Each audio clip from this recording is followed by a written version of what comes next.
This is Drac Attack, and I'm here with another Pantheon Plus profile.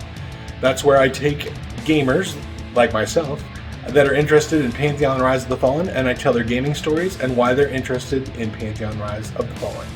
Today I have Moxes, and he's part of the Disparate Worlds podcast. On that podcast, the hosts compare Pantheon Rise of the Fallen with Ashes of Creation and discuss the different parts and how they're different and how they're the same. If you'd like your own Plus profile, then make sure to just leave a comment below or reach out to me on social media. Onward and upward. Most likely, I will continue with Moxes.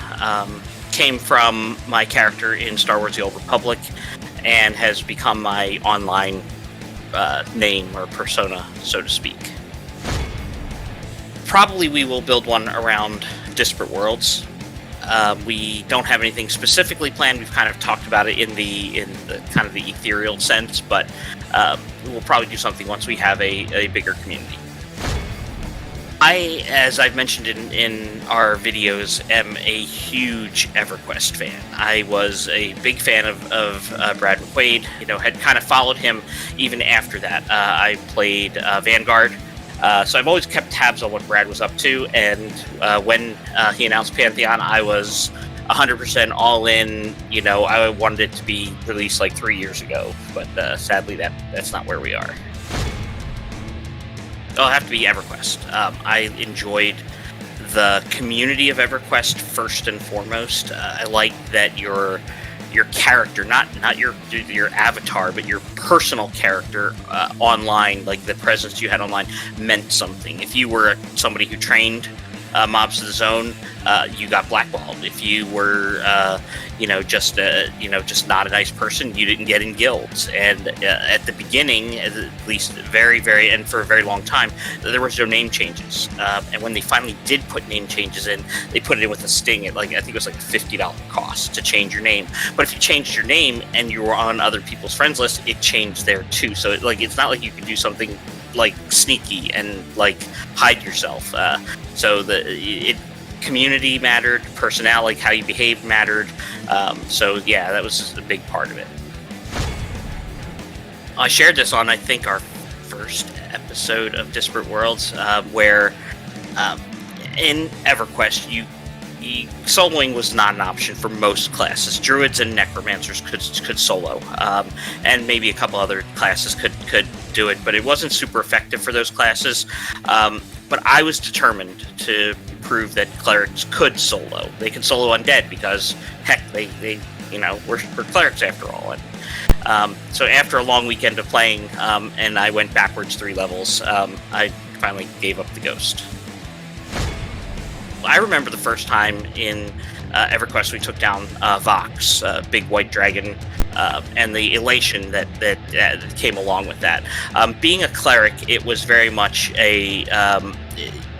clerics had a complete heal, which was super overpowered. Eventually it did get nerfed, but there was just basically a rotation of, you'd cast, count to 10, hit your macro, tell the next person to start casting. So it's just like this chain of healing. So clerics would just be sitting there casting, sit down, get your mana back, stand up, cast, sit down, get your mana back. So it's very, very, you had to be very focused on that. And just when we got it done, I was like, oh, how'd it happen? I think we got him dead, or got her dead, and yeah, so it was a big deal for us. If you watch any of our videos, you know that my motto is friends don't let friends PvP. And this is not meant to be a blanket statement, but it's going to come out but the PvP community generally, as a whole, has a ton of toxicity in it, and I just don't care for that. I like getting along with people. I don't like taunting people and such. And I know it's not a popular opinion, but it is what it is. It's just been my experience that PvPers tend to grief, and they tend to like griefing. They don't want to challenge. They do want to challenge and beating people of their own class, but they also enjoy going down and picking on lowbies, and I don't care for that. It depends on the game. With EverQuest, because of the nature of the game, I had 2 classes to max level. Then, taking Star Wars The Old Republic, at one point I think I had 60 characters. I had since pared that down in terms of when I stopped playing it, but still there was a reason for it. Like there was an event that you had to level 1 of every class across the board, and so that helped inflate the numbers. But still, it was it was a lot to manage their inventory. There were spreadsheets involved. Let's just say. In game, I'll do some crafting. I'm not like I don't go crazy for it, but I will craft like if something piques my interest. I find management of inventories and such like with crafting to be tedious. So if there's an elegant way that Pantheon handles that, I'll probably dip into some sort of crafting. Out of game in real life, I do a couple different things. I'm a quilter, so I make nerdy quilts. Star Wars mostly, and then I also have started dabbling into making resin dice. Oh, Mountain Dew, the nectar of the gods. It's green after all. And then probably pizza, typical gamer type stuff. You order pizza, you sit down with your Dew, and you grind out a few hours of playing.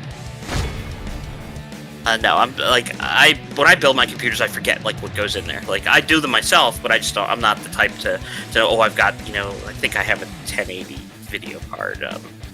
I have I'm set up in my bedroom instead of my normal station, but I do have a side mount gaming pad because I like to use my arrows on my left key, and I had a Steel Series keyboard that had arrow keys on the left, but they don't make them anymore, so you can't get it. So I got one of those Tartarus game pads, so I now have if I'm playing a game like that, I have a Tartarus gamepad just for the arrow keys. Like that's like I bought this $130 piece of equipment just so I could have arrow keys on my left instead of on my right. I can't do the WASD without being a spaz.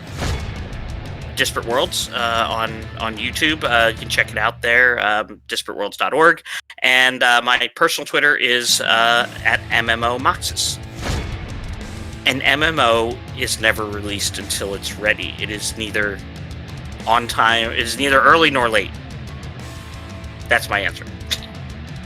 Now, I think it'll probably be released sometime spring of 2022. So let's go with April. Wait, I need to see when is a Tuesday in April of 2022. I should have looked this up, but let's see. April 2022. I will say April 12th, 2022.